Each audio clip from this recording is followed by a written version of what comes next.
Hello everyone, I welcome you all to this lesson.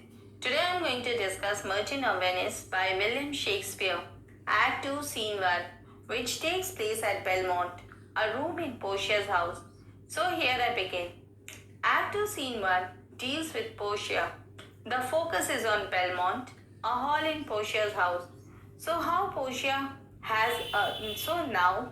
has a first suitor who has agreed to choose the casket after following the three conditions. The first suitor arrives in Belmont, but he will choose the casket in Act 2, Scene 7, that is, Prince of Morocco.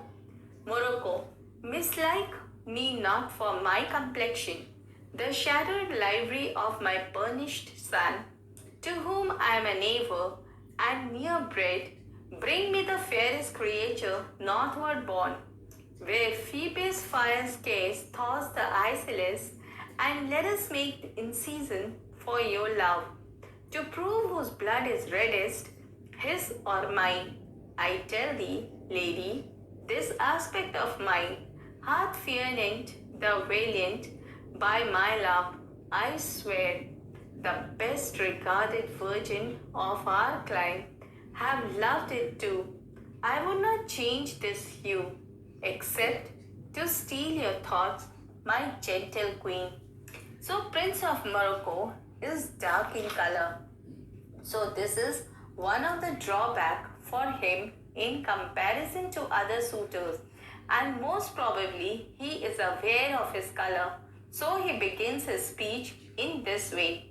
And in the beginning only, he tells Portia, please do not dislike me because of my black skin. A black color, which is a dark uniform of those exposed in the bright sun. To the bright sun. Morocco is an equatorial country, and they receive the rays and heat of the sun at its utmost.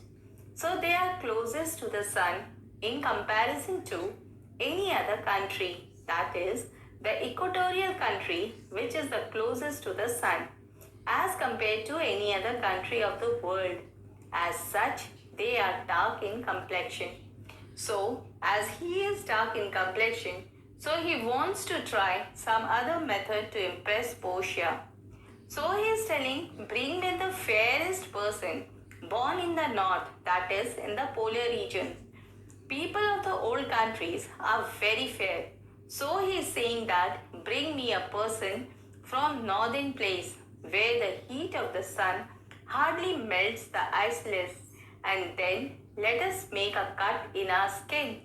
That fair creature from the north and I, that is Morocco, let us both make a cut in the skin to see whose blood is reddest.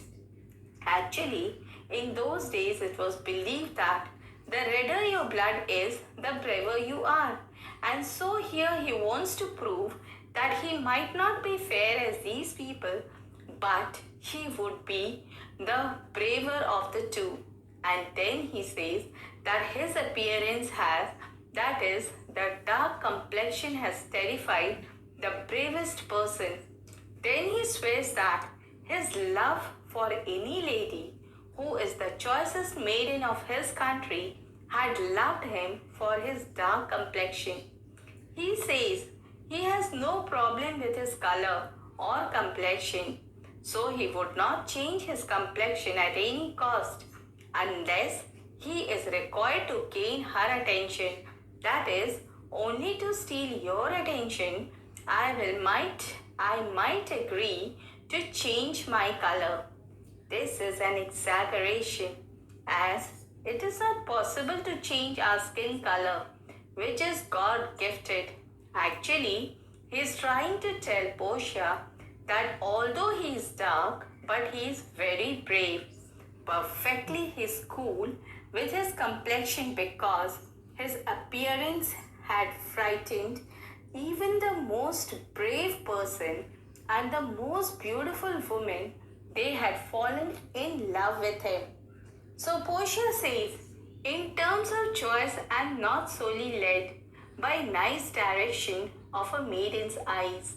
Besides, the lottery of my destiny bars me the right of voluntary choosing. But if my father had not scanted me and hedged me by his wit to yield myself, his wife who wins me by that means, I told you, yourself, renowned prince, then stood as fair as any comer I have looked on yet for my affection. So Portia says regarding my choice, I am not guided by outward look, attractive looks which pleases a girl's eyes. Like Shakespeare says that outward appearance is often deceptive. So Portia also says that I am not led or guided by attractive looks which pleases the eyes of a maiden. Rather, her destiny prevents her from the right of choosing herself. Her own choice has no importance of getting her husband. So, it stops her from choosing as she might wish. The lottery by which her destiny is to be decided deprives her of the right of choice according to her father's will. If her father had not prevented her and stopped her with his witty talks and told her to agree with a condition that she should marry that person who wins her by the means she has already mentioned to the Prince of Morocco. In that case, Morocco stood an equal chance as other suitors on which she has looked up till now. Means the will of her father had restricted her and confined her judgment, so that she must accept as a husband the person who wins her by the device she told him. Then he, fair prince, would have had as good a chance of winning her love as any of those whom she had so far seen come to win her love. This is ironical, as Portia tells Prince of Morocco that if her father had not prevented her with his wits and forced her to marry that person who chooses her by selecting the right casket, in that case, had I not been prevented by my father's, in that case, you stood at an equal chance as all the suitors whom I have looked upon up till now. This is ironical because in Act 1 Scene 2 we have seen that all other suitors whom she has looked up till now, she does not like any of them. She was happy at their departure. So she says that I would rather be happy that they get a nice departure, as they would not miss any of them, as she would not miss any of them. The Prince of Morocco does not know this, so he feels happy that Portia has put me on the same platform as the other suitors. So now Morocco says, even for that I thank you. Therefore I pray you lead me to the casket to try my fortune.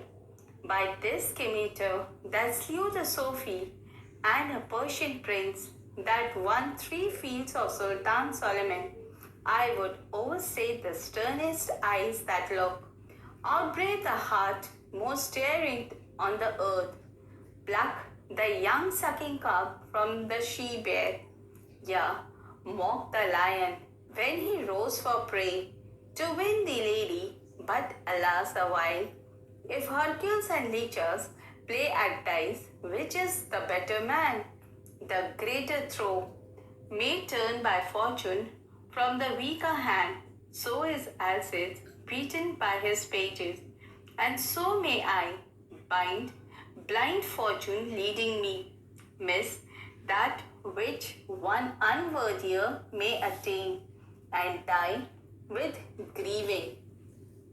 So now Morocco says that you are putting me on the same platform, so thank you for your kind words. So take me to the casket, and he takes out his scimitar, where scimitar is a Persian sword, and by swearing on his sword, he says that with this scimitar he had killed the Shah of Persia, and also he had killed the Persian prince who had won 3 battles against the Sultan of Turkey, Suleiman. I should look definitely into the fire cast of eyes and make him drop his stare. He is ready to challenge the most daring person on earth. He is ready to take away the young cubs sucking from the mother bear. And this is a very dangerous thing to do because at that time the mother bear is full of tenderness towards her cub, and naturally she will be very ferocious and at anyone who tries to trouble her cubs at that moment, who will tear him to pieces, and he is ready to do that. He is ready to tease the hungry lion, roaring for the prey to win you, lady, and he is ready to make fun. If it was a question of personal courage, I would challenge any man to excel in the deeds of valor. So Morocco is lamenting the fact that all his bravery will come to no account, means his bravery is useless because here luck is more important, and then he brings in the Hercules who was supposed to be the strongest man of that time. So if Hercules and his servant leeches play a game of dice, so in this game where the physical strength has no importance, Hercules might be defeated by his servant leeches because the greater through may come from leeches. Greater throw may come from leeches. In the same way, he might also fail to win Portia. Though he considers himself to be very brave, someone else braver than him might win Portia, as his luck would favor the other suitor by opening the right casket, as such win Portia, whereas the Prince of Morocco might not, which might lead him to the wrong casket, and in that way he might lose her, and someone else worthy might gain her, and that would make him die out of sadness. But unfortunately, the test of success is not personal merit, but luck. In choosing a casket, it is a mere lottery. If the great Hercules and his servant leeches were to play at dice to decide who is the better man, it is first possible that the latter, though far inferior to the former in physical strength, might be the winner by the lucky throw of a dice.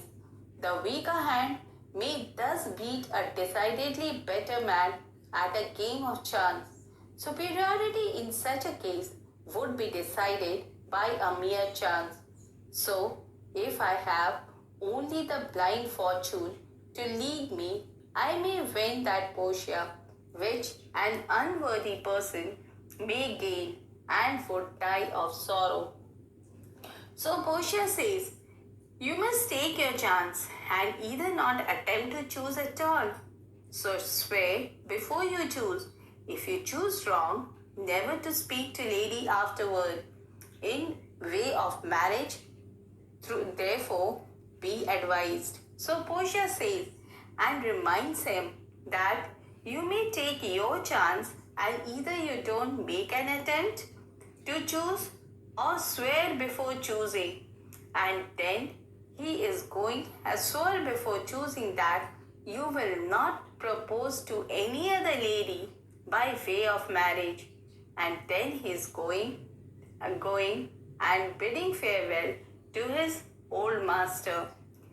So he thinks as well to his old master, Morocco, naught will not come, bring me unto my chance. So he thinks as well. Morocco says, no, I won't. So take me to the place so that I might have some chance. So Portia says, first forward to the temple after dinner. You, Hassan, shall be good.